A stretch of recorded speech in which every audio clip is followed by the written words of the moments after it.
Okay, so let's react to the ISOTOILET. When I found the new 54th episode of Skibidi Toilets, I was sure I was watching Credits a parody. to him. But it turned out that this video was made by Dafook, and I think it's the funniest one of all. But at the same time, it has a lot of hidden things and secrets, and that's what I'm going to tell you about in this video.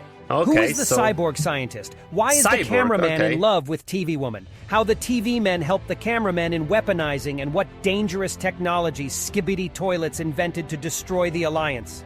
Watch this video to the end. I promise you'll enjoy it. Let's go! Okay, First, let's go. we see a cameraman in a brown suit looking at a picture of TV woman. I immediately started comparing it to a POV cameraman from episode 49, but it was too dark there.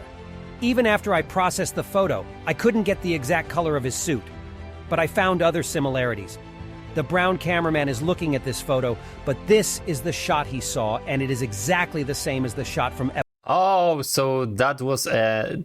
Okay, that was a TV woman here. episode 49. It could also have been the other cameraman who was also teleported out of the burning city by TV woman. Oh, maybe. But I don't remember. She saved him and he is in love right now. There being any guys in brown coats. So this is the agent from episode 49. I also made a second conclusion from here. Cameramen have a memory device. They can play back everything they saw, or rather everything their camera saw, because it always keeps a record. Apparently, this is necessary for scientists to use the records of the destroyed agent's cameras to understand what weapons are used by the Skibidi. I don't... Maybe this is correct, but... Yeah. This is not online, but this is only recorded, so yeah. Toilets, and to improve the cameramen. If you got this cameraman who was destroyed, yeah? Because in this case, the secret human agent, the cameras and TV men and others allies should know about the secret human. But I don't think so they know about him. Also pay attention to the flush lever near the toilet. We'll come back to it later. By the way, this is the first episode where a flushed Skibidi has his flushing lever next to him. Now notice the 3 glowing blue points on the cameraman's guns. At the same time, in the last episode, everyone had glowing red spots. Perhaps these are different guns, or different attack modes. We can see how the blue mode fires. Maybe, but please remember, sorry, we need to consider something. I think this is a new area, and this is not the same team as we saw on the city. This is a different team. So maybe this different team has a different weapon.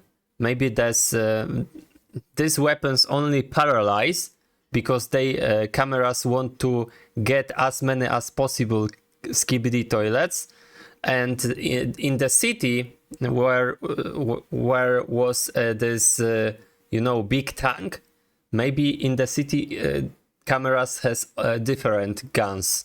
It paralyzes the Skibidi toilets. The red mode probably destroys them, or it means the cannon is turned off because they didn't use it in episode 49. Notice the effect of these cannon. The Skibidi toilet stops and starts shaking. Dafook even showed this effect on the same toilet so we can understand the reference. In episode 39, that's exactly how the same toilet was shaking because of the TV man effect. So the TV men didn't just disappear to recover their Titan. They were working on a weapon for the cameramen. And yes, I take it back, they're not traitors. We need to know that this weapon is really similar to the mobile version of the game. I was wrong to suspect them, and you were right. But why are we seeing the same toilet that was flushed in episode 39 again? Maybe they produced them in large batches, or maybe just a new Skibidi was transplanted into this toilet because it is powerful enough. I talked about the fact that you can transplant a Skibidi from one toilet to another in the last video. Be sure to watch it when you're done with that. Also, the slap from cameraman is a reference to Speakerman Titan. That's also how he slapped the Mafia boss in the face in episode 28. Yeah. That slap is, it's really cool. I think it's not just a gesture that the cameramen remember him. It's also a hint that we'll soon see him cured of the parasite. I'm really hoping for that. Also notice how these guys stun all the toilets. Although later we see the toilets are upside down, so this agent flushed them all and flipped them over. We hear it in the sounds before the POV cameraman flushes another toilet. Yeah. By the way, he didn't just flush him, he also climbed up onto the rim of the toilet with his feet. A Skibidi spider appears on the roof, and it's the first gray toilet spider we see. But there's clearly something wrong with him. Why does he have a white flushing lever while the other spiders, even the whites, don't? That said, in episode 41, the spider still managed to flush himself. Perhaps they all have a flushing lever. Dafouk just doesn't make that detail in every video. Anyway, we see a gray lever lying on the ground nearby. Why then does this gray toilet have a white flush lever? That's still not clear to me. By the way, while I was... Maybe this is a mistake from the,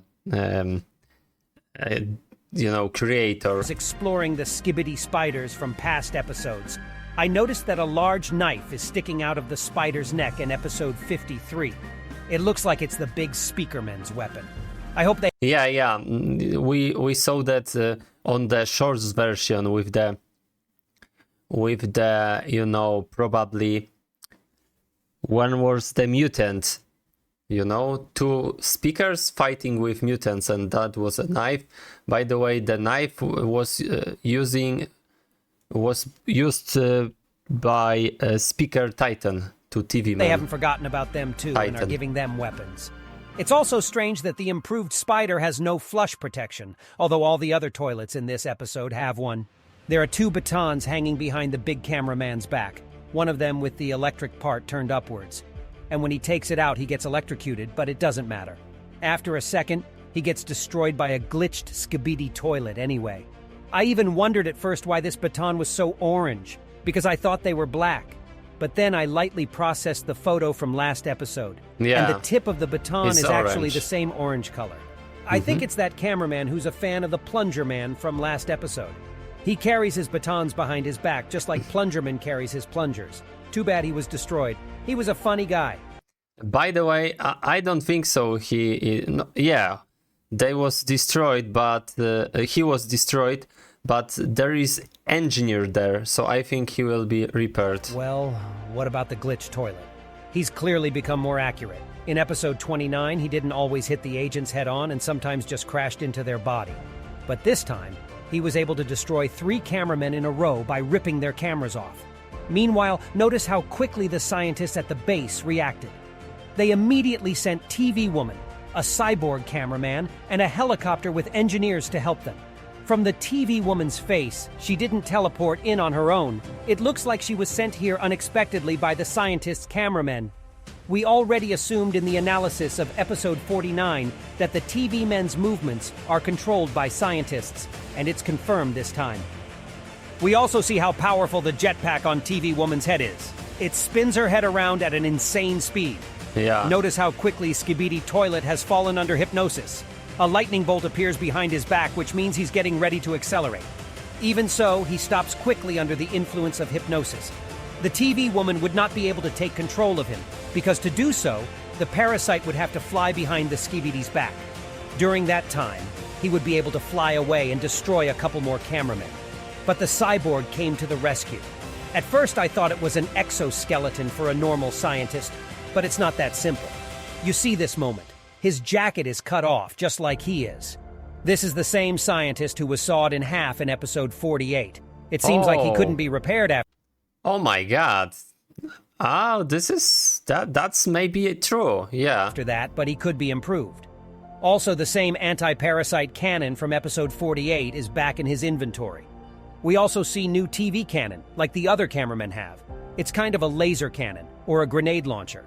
And this is apparently the weapon he used on the glitched toilet. It has a different effect. This dart doesn't hypnotize or destroy the Skibidi. Rather, it paralyzes them. The glitched toilet doesn't shake like from the TV cannon effect. In It's frozen. Yeah. this case, the camera woman's darts were destroying the toilets. We see their heads hanging down. Here, it's like all the Skibidi's muscles have contracted so he can't move. But he's alive. I'm sure the scientists chose this weapon to further explore this invention of the Skibidi toilets. It is the exact technology that is more powerful than all guns and plungers. Yeah. One TV woman will not be enough to stop an army of these glitched toilets or Skibidi UFOs. So I hope scientists find a way to resist these creations. The cyborg has some weird stuff on his feet, probably to better kick the Skibidi toilets. He's got a Maybe. Polaroid camera on top. It's I think this is a rocket launcher. probably just a regular camera, but I think it's a weapon against parasites. It can turn on automatically when someone tries to take control of the cameraman. Also, this cyborg looks a lot like the Skibidi monster from episode 49, Yeah. but made of more durable materials instead of junk. Note the 3 engineers. Most of the broken cameramen are lying around here, but the engineers just ran by. There's only one agent in the distance, but they all decided to run in his direction. That looks weird. What about this moment? I think this brown cameraman symbolizes the whole internet that started simping TV woman. Maybe, but there is really many fanmates about the love story here, so maybe this is a, you know, some kind of connection, and Dafukboom take inspiration from When that. she showed up. It looks like she didn't want a hug, but as we remember, she's probably being controlled by the scientists in the lab. Then it makes sense why I don't think so. She is controlled. she was teleported away, since they're in a hot spot. No time for hugs. But I hope that once they're safe, TV Woman is sure to respond with warmth to this cameraman. And just like that, in a show about battle and war, we see robot love. Although maybe it's not a love, it's part of hypnosis. Remember at the beginning of the video I said to pay attention to the flush lever which is near the toilet. Here we see that the toilet is next to the TV Woman. But here the toilet has suddenly moved further away, and the cameraman has to run to the TV Woman, and the flush lever remains in the same place. It's probably not someone else's ability. It was Dafuk himself. He left the flush lever in place so someone would notice the toilet had moved. And that's it.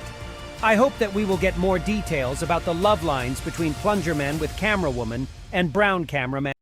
So do you think that the toilets, even they are flushed, the toilets can back to us because toilets are not destroyed, you know? So flushing it's not great. You need to destroy all toilet to the parts, tear apart, I think. What do you think about that? Please tell me. You can watch my other videos, of course, so you can go to the ISOTOILET's video and subscribe his channel, link on the description. And you can subscribe my secondary YouTube channel with other reaction to other stuff.